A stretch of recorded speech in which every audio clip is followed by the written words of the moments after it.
اس فیصلے میں عدالت نے کہا ہے کہ مسجد اپنی جگہ ہے، کسی مندر کو گرا کر مسجد نہیں بنائی گئی. ختم ہو گیا.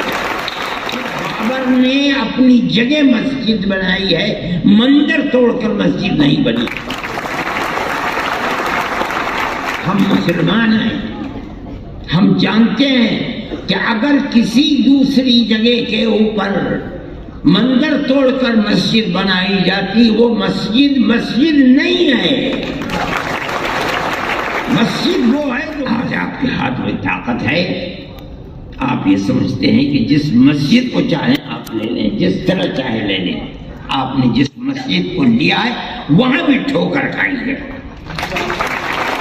ہم جانتے ہیں جمعیت علماء نے اس کے کیس کو لڑا ہے. جس دن سے مسئلہ چل رہا ہے سن 51-52 سے، اس وقت سے لے کر آج تک اس کے کیس کو جمعیت علماء لڑتی رہی ہے. ہم نے کتنے کروڑ روپیہ اس کے اوپر لوور کورٹ، ہائی کورٹ اور سپریم کورٹ کے اندر خرچ کر دیا. ہمارا کوئی پیسہ نہیں تھا، قوم نے دیا، ہم نے اس کو خرچ کیا اور ہم برابر لڑتے رہے. مسئلہ کیا تھا لڑائی کا؟ مسئلہ آپ سمجھیے، ہم لڑنے والے ہیں، ہم جانتے ہیں. مسئلہ یہ تھا کہ جس جگہ بابری مسجد بنی ہے وہ مسجد کی اپنی جگہ ہے یا یہ رام جنم بھومی ہے، یہاں رام کا مندر تھا، بابر نے اس مندر کو توڑ کر یہاں مسجد بنائی ہے. مسئلہ یہ تھا. اسی مسئلے کے اوپر لڑائی ہم لڑ رہے تھے.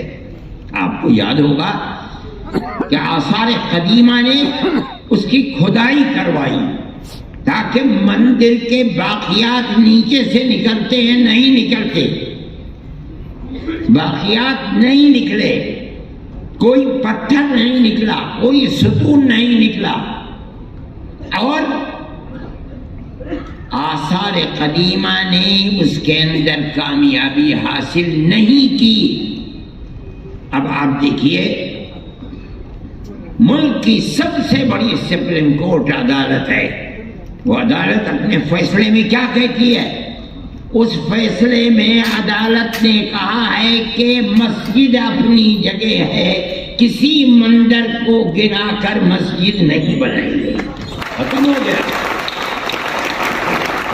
ہمارا جو مقدمہ 50-70 سال سے چل رہا تھا، ہم اس مقدمے کے اندر کامیاب ہیں کہ بابر نے اپنی جگہ مسجد بنائی ہے، مندر توڑ کر مسجد نہیں بنی. ہم مسلمان ہیں، ہم جانتے ہیں کہ اگر کسی دوسری جگہ کے اوپر مندر توڑ کر مسجد بنائی جاتی وہ مسجد نہیں ہے. مسجد وہ ہے جو مسجد کی جگہ ہے اور اس جگہ کو وقف کیا گیا ہے. ہم تو اس مقدمے کے اندر کامیاب ہیں. جب یہ کہہ دیا گیا کہ مسجد اپنی جگہ بنی ہے، مندر کو توڑ کر مسجد نہیں بنی. دوسرا فیصلہ کیا ہے کہ جنہوں نے اندر گھس کر مورتیاں رکھی ہیں وہ مجرم ہیں، انہوں نے غلط کیا. مسئلہ ختم ہو گیا. جب سننے والے سن رہے تھے فیصلے کو، تیسرا فیصلہ اپنی جگہ کے اوپر تھا کہ یہ مسجد کی جگہ ہے. لیکن یہ الگ بات ہے کہ فیصلہ یہ دے دیا گیا کہ لیکن ہم یہ جگہ ہندوؤں کو دیتے ہیں. ٹھیک ہے، آپ نے دے دی، ہم اپنے مقدمے کے اندر کامیاب ہیں. ہم آج نہیں بولتے، نہ ہمیں بولنا چاہیے. اس لیے کہ جو سب سے بڑی ملک کی عدالت ہے اس نے یہ ہندو بھائیوں کو دے دی. ہم نہیں بولتے. ہم 1000 دفعے کہہ چکے تھے کہ یہ آخری ہماری لڑائی ہے. سپریم کورٹ ہمارا سپریم کورٹ ہے، ہم اس ملک کے رہنے والے ہیں. سپریم کورٹ جو فیصلہ کر دے گا ہمیں وہ منظور ہے. سپریم کورٹ نے فیصلہ کر دیا، ہم اپنے گھر میں گئے. ہم خاموش ہیں، ہم نہیں کہتے کچھ. لیکن دنیا ختم تو نہیں ہے، ہم ختم ہو جائیں گے. آگے آنے والا مورخ یہ لکھے گا کہ بابری مسجد کی جگہ مندر کس طریقے پر بنا ہے. ہم نہیں بولتے. لیکن کیا آنے والی دنیا خاموش ہو جائے گی؟ میری بھائی یہ تو دنیا کے حالات ہیں، کل کوئی اور تھا، آج کوئی اور ہے۔ اگر ہم یہ سمجھتے ہیں کہ ارشد ہمیشہ زندہ رہے گا تو پاگل ہے، مرے گا۔ میری جگہ کوئی دوسرا دنیا ہے، یہاں اسی طرح آنا جانا لگا ہوا ہے۔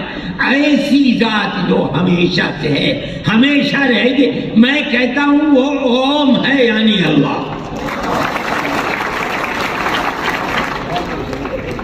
بھائی سیکولرزم کی حفاظت 2 بجے جلسہ ختم ہو جانا چاہیے، میں اس سے پہلے ہی ختم کر دوں گا۔ میرے بھائی جمعیت علماء کا اپنا ایک کردار ہے، ہم اس سیکولر دستور کے محافظ ہیں۔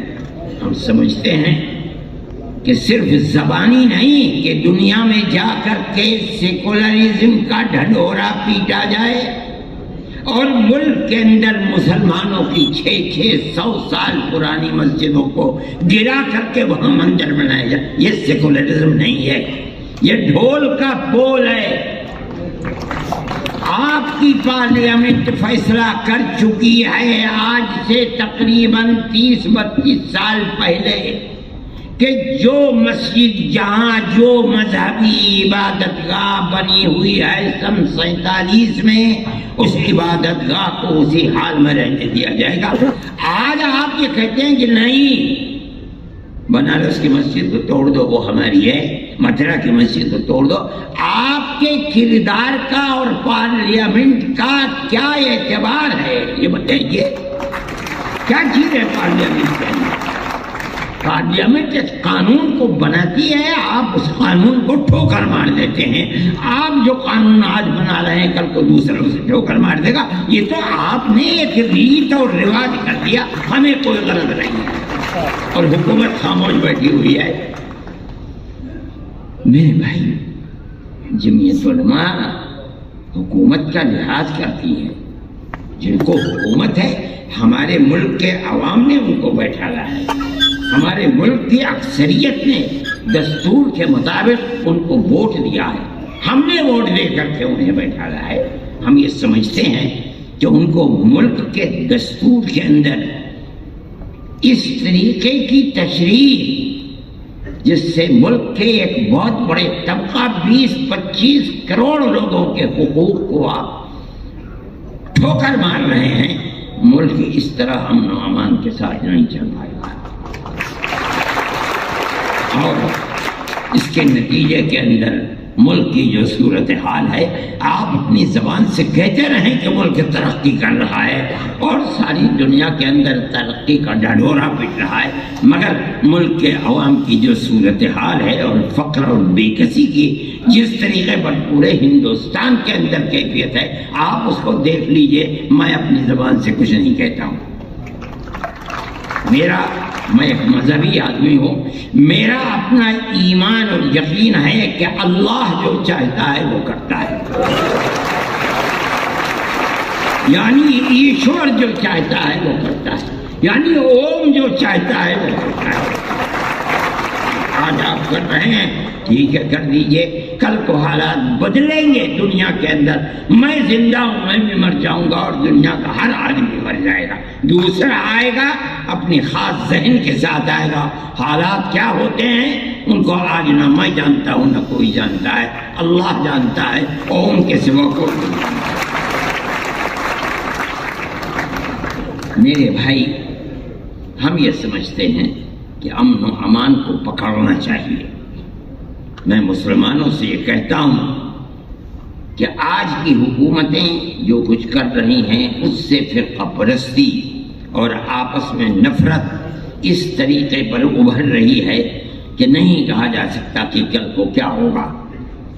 میں جمعیت علماء کے ہر ورکر سے یہ بات کہتا ہوں کہ آپس میں پیار و محبت کو پیدا کرو۔ اس کا یہ مطلب نہیں ہے کہ مسلمان سے پیار نہیں، اس ملک کے ہر رہنے والے سے محبت کرو، اپنے دکھ میں سکھ میں انہیں شریک کرو، ان کے دکھ اور سکھ کے اندر تم شریک ہو۔ ان کے یہاں شادی بیاہ ہے، وہ تم کو نہیں بلاتے، جاؤ اور مبارکبادی دے کر چلے آؤ۔ کھانا کھلاتے ہیں کھاؤ، نہیں کھلاتے نہ کھاؤ۔ جب تمہارے یہاں سکھ ہو، شادی بیاہ ہو، تم اپنے رشتہ داروں کو جس طرح بلاتے ہو، اپنے دائیں بائیں رہنے والے غیر مسلموں کو بلاؤ۔ یہ تمہاری پرانی زندگی ہے، آج کی نہیں، یہ ہزاروں سال پرانی زندگی ہے، اور اسی طرح اس ملک کے اندر ہم رہتے چلے آئے ہیں۔ دنیا کے کسی ملک کے اندر مسلمان اور غیر مسلم کو اس طرح جیسے اس ملک میں رہتے ہیں نہیں رہنے دیتے۔ دیکھو گاؤں گاؤں کے اندر رہتے ہیں، اگر ان سے پوچھو کہ مسلمان کب سے آباد ہے، نہ مسلمان جانتا ہے کہ اس کی تاریخ کیا ہے، نہ ہندو جانتا ہے کہ اس کی تاریخ کیا ہے۔ اس پیار و محبت کے اندر شریک تھے، لیکن آج کی سیاست یہ پیار و محبت کی سیاست نہیں ہے۔ میں یہ سمجھتا ہوں کہ یہ بڑی تباہی کے آثار ہیں۔ آپ کو جمعیت علماء کے ورکر ہونے کی حیثیت سے آپ کو اس سلسلے میں قدم بڑھانا چاہیے۔ میں مدرسے والوں سے کہتا ہوں، صحیح ہے آپ کا مدرسہ مذہبی مدرسہ ہے، لیکن یاد رکھیے رسول اللہ صلی اللہ علیہ وسلم جن کی زندگی کو لوگ جانتے نہیں اور خاص طریقے کے اوپر برادران وطن نہیں جانتے، غیر مسلموں کے ساتھ اٹھنا بیٹھنا رہنا سہنا آپ کی زندگی تھی۔ آپ جب تک زندہ رہے، میں ایک بات کہتا ہوں اور تو یہ تو بڑی لمبی بات ہو جائے گی، ابو طالب آپ کے چچا تھے، آخری وقت تک بت پرست رہے، اور کھانا پینا اٹھنا بیٹھنا اللہ کے نبی کے ساتھ تھا۔ اگر اللہ کے نبی کو مکے کے لوگوں نے آبادی سے باہر کر دیا، ابو طالب نے ساتھ نہیں چھوڑا، باہر رہے، اور دین کے اعتبار سے وہ اللہ کے دین کو، اللہ کے نبی کے دین کو نہیں مانتے تھے، آخری وقت تک نہیں مانتے تھے۔ جب جان نکل رہی تھی تب گئے نبی کریم علیہ السلام ان کے پاس اور جا کے کہا، چاچا ایک مرتبہ لا الہ الا اللہ محمد رسول اللہ کہہ دیجئے، میں قیامت کے دن اللہ کے یہاں آپ کی شفاعت تو کر دوں گا۔ ابو جہل وہاں کھڑا ہوا تھا، ابو جہل نے کہا، ابو طالب کیا کہیں گے تمہارے بعد لوگ، کیا آخری وقت میں اپنے باپ دادا کے دین کو چھوڑ دیا؟ یہ کہا کہ نہیں، میں اپنے باپ دادا کے دین کے اوپر ہوں، اور مر گئے۔ اللہ کے نبی نے ساتھ نہیں چھوڑا، نہ انہوں نے چھوڑا نہ اللہ کے نبی نے ساتھ چھوڑا، حالانکہ اللہ کے نبی کے دین پر نہیں تھے، نہ زندگی میں تھے نہ مرتے وقت تھے۔ میرے بھائی یہ رسول اللہ کا کردار ہے۔ یہ سمجھنا کہ کسی غیر مسلم کے ساتھ اٹھنا بیٹھنا یہ درست نہیں، اسلام میں غلط ہے، غلط ہے، غلط ہے۔ ہم اس ملک کے رہنے والے ہیں، وہ ہمارے بھائی ہیں۔ میں کہتا ہوں ایک آدم کی یعنی پرتم منو کی اولاد ہے،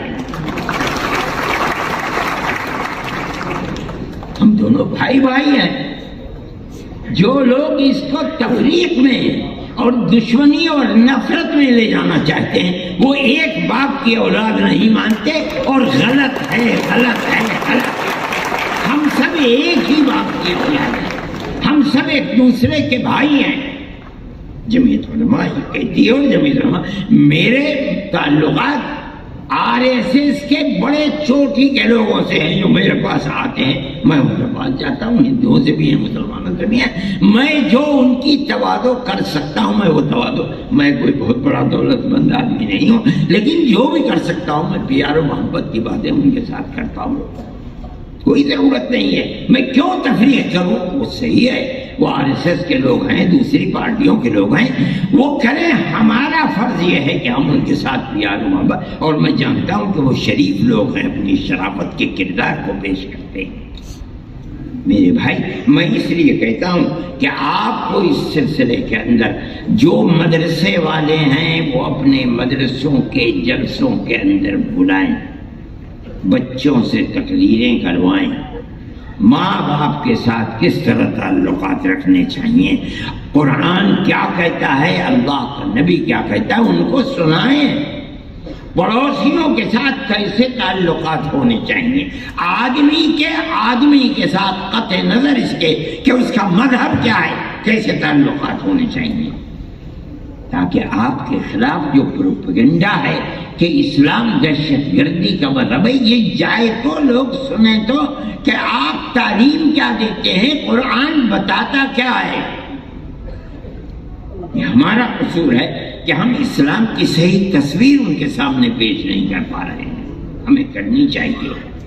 میں یہ بات کہتا ہوں اور آپ میری اس بات پر غور فرمائیں، آپ جہاں مسجد مدرسہ قائم کرتے ہیں اس مدرسے کے اندر اپنے ان بھائیوں کو بلائیے، ان کے سامنے اپنے اس پروگرام کو پیش کیجیے جو انسانیت کا پروگرام ہے اور جو قرآن سے ثابت ہو رہا ہے، جو اللہ کے نبی سے ثابت ہو رہا ہے، تب آپ سمجھا جائے گا کہ اسلام کی صحیح تصویر کو دنیا کے سامنے پیش کر رہے ہیں۔ اور اگر یہ نہیں کرتے تو میرے بھائی آپ کے لیے مشکلات ہیں، اور قصوروار آپ ہی ہیں، دوسرے قصوروار نہیں ہیں، اس لیے کہ ہم اسلام کی تصویر کو اپنی زندگی سے پیش نہیں کر پا رہے ہیں۔